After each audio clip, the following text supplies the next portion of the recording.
Hello, हाय, good morning. चला तर मग सुरुवात करूया आपल्या तू तिथे मी कथेच्या नवीन भागाला.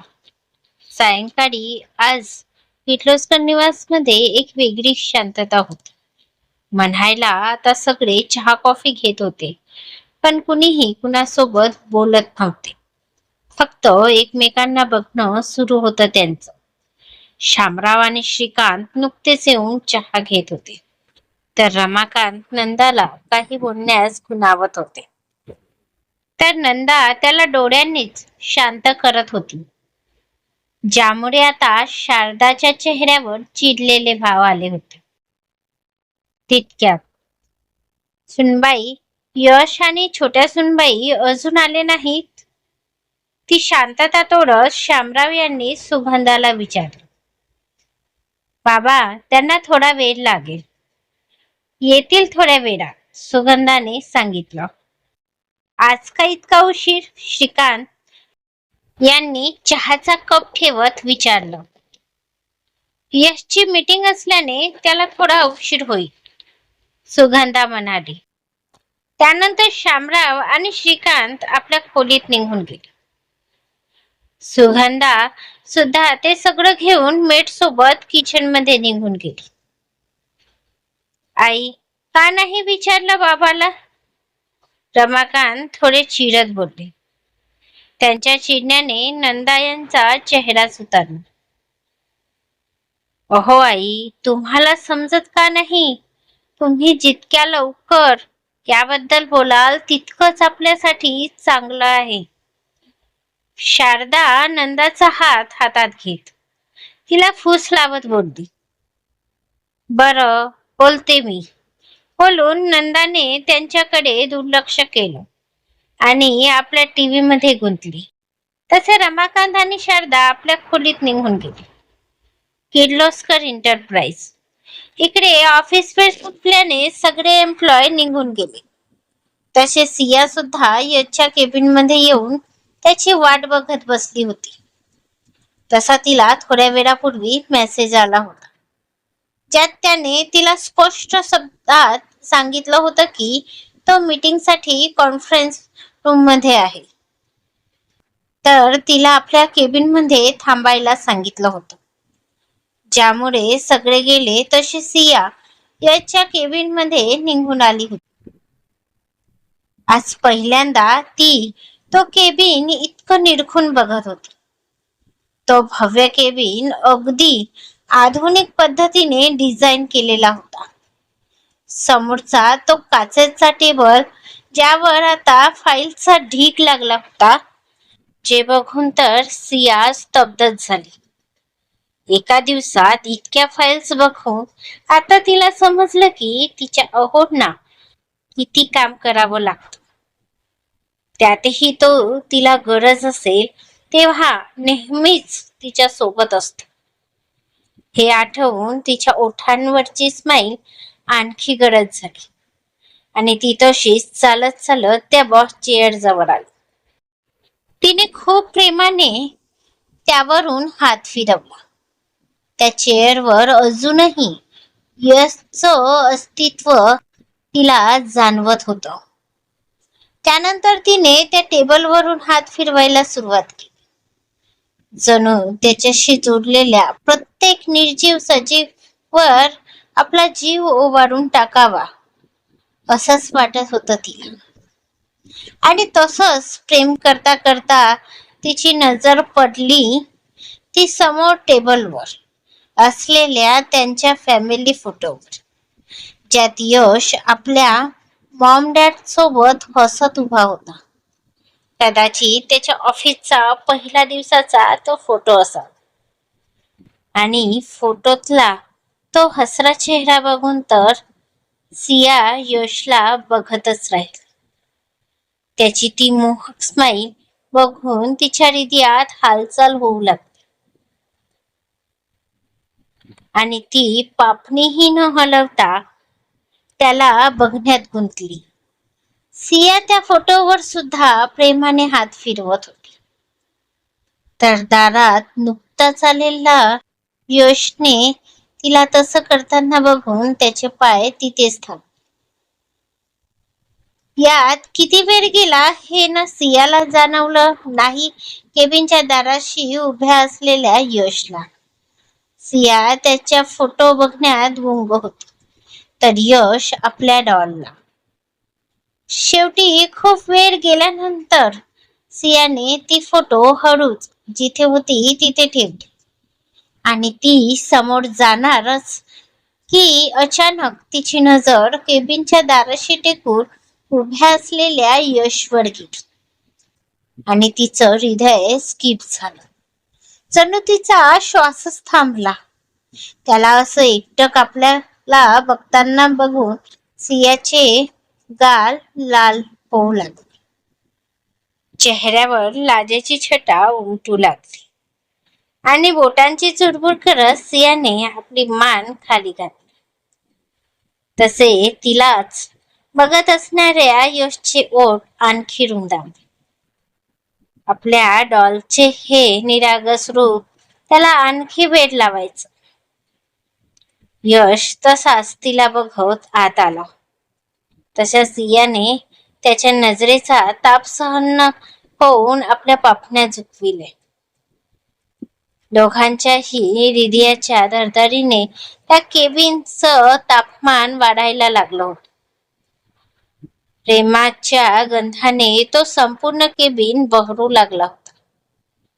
जिथे शब्द अबोल होते पण भावना मात्र भरभरून बोलत होते. दोघांनाही नजरेतलं ते प्रेम समजलं होतं आणि दोघांचीही वेळ तिथेच थांबली. फक्त नजरेचा खेळ सुरू होता. यश हळूहळू सियाजवळ येत होत, तर सियाचं मन सुद्धा त्याच्या दिशेने झुकत त्यालाच बघत होत. आता दोघेही एकमेकांच्या समोरासमोर एकमेकांना बघत उभे होते. सियाचे हृदय ते खोल प्रेम बघून जोर जोरात खालीवर होत होत, तर यश प्रेमात आणखी भर घालत तिलाच बघत होता. त्याचेही श्वास वाढले होते, हात वळवळत होते आणि हृदय तिला मिठीत घ्यायला आसुसलं होत. शेवटी सहन न होऊन सियाने त्याच्या मिठीत स्वतःला झोकून दिलं. तसे आतापर्यंत वळवळणारे त्याचे हात लगेच तिच्या भोवती घट्ट झाले आणि त्याने आपले डोळे मिटून घेतले. तिकडे सियाने सुद्धा त्याच्या हृदयावर हात ठेवत आपले डोळे मिटले. तसा आतापर्यंत धडधड करणार त्याचं हृदय तिच्या नाजूक स्पर्शाने शांत होईल. आणि होणार का नाही? शेवटी तीच तर तिची जागा होती. तीच तर त्या हृदयाची राणी होती. दोघेही एकमेकांना अनुभवत होते. दोघांचीही वेळ तिथेच थांबली. आपल्याला घरी जायचं आहे, उशीर होतोय, काहीच त्यांच्या ध्यानात नव्हतं. फक्त ही वेळ इथेच थांबावी, हा स्पर्श असाच राहावा, असंच दोघांनाही या क्षणी वाटत होतं. पण वेळ कधी कुणासाठी थांबली आहे? त्यांना जरी हे वाटत असलं तरी आता वेळेला ते मान्य नव्हतं. म्हणून तर या क्षणाला तिथेच थांबवण्यासाठी तिने आपलं शस्त्र वापरलं आणि त्या दोघांना भानावर आणलं. यशच्या त्या वाजणाऱ्या फोनने दोघेही भानावर आले आणि सिया लाजून थोडी दूर झाली. यशने किंचित हसत फोन घेतला, तर तिकडून सुगंधाचा काळजीयुक्त आवाज आला. तसे यशचं लक्ष घड्याळावर गेलं आणि त्याने मनातच डोक्यावर हात मारून घेतला. हो आई, आम्ही आता निघतच आहोत, तू टेन्शन नको घेऊस, यश म्हणाला. तेव्हा कुठे सियाच्या लक्षात आलं की ऑफिस सुटून खूप वेळ झाला आहे आणि ते अजूनही ऑफिस मध्येच आहेत. सुगंधाला समजावून यशने फोन ठेवला आणि सिया यश तिथून निघाले किर्लोस्कर निवास. आता रात्रीचे 8 वाजले होते. सगळं कुटुंब आता डिनरसाठी डायनिंग टेबलवर जमलं होतं. सुनबाई अजून यश आणि सुनबाई आले नाहीत. यश सियाला अजूनही तिथे न बघून शामराव यांनी चिंतेने सुगंधाला विचारलं, बाबा, ते दोघे रस्त्यात आहेत, पोहोचतील इतक्यात. सुगंधाने त्यांना डिनर सर्व करत सांगितलं. तरी शामराव यांनी एकदा वाड्याच्या दारावर आपली नजर टाकली. त्यांच्या चेहऱ्यावर चिंता स्पष्ट झळकत होती. अहो, कशाला इतकी काळजी करता? तो काय एकटा असतो? 10-12 लोकांची पलटण सोबत घेऊन मिरवत असतो नेहमी. तो येईल, तुम्ही जेवण करा. नंदा शामराव यांना तसं बघताना बघून बोलते, ही बाई आज जरा जास्तच उडत होती. हिचा लेक काय आला, हिच्यात तर 10 हत्तीचं बळच आलं जणू. पण ही विसरली वाटतं, तो हिटलर जरी शांत असला तरी तिचा आगाऊपणा खपवून घेणाऱ्यातला तर तो मुळीच नाही. बरं, ते सोडा, मला खूप महत्वाचं बोलायचं आहे तुमच्याशी, नंदा शामरावांना म्हणाली. तसे शामराव सोबत सगळ्यांच्या नजरा त्यांच्यावर खेळल्या. ते मला सांगायचं होतं की. नंतर पुढे काही बोलणारच की यश, सिया, सुगंधाचं लक्ष नुकतेच दारात आलेल्या यश आणि सियावर गेलं. तसे सगळे सुद्धा त्यांना बघू लागले.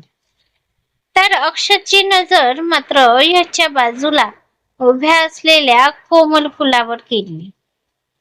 तिचं ते तेजस्वी आणि निरागस रूप असं काही अक्षच्या नजरेत भरलं की अक्षच्या हृदयाला हलवून गेलं.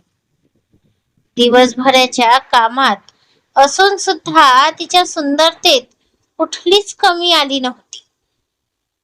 उलट तिच्या रूपात आणखी भर पडून तो लाल गुलाबी झाला होता. आता तो काय इतका उजळला याचं कारण तर आपल्याला माहीतच आहे. यश, आज इतका उशीर?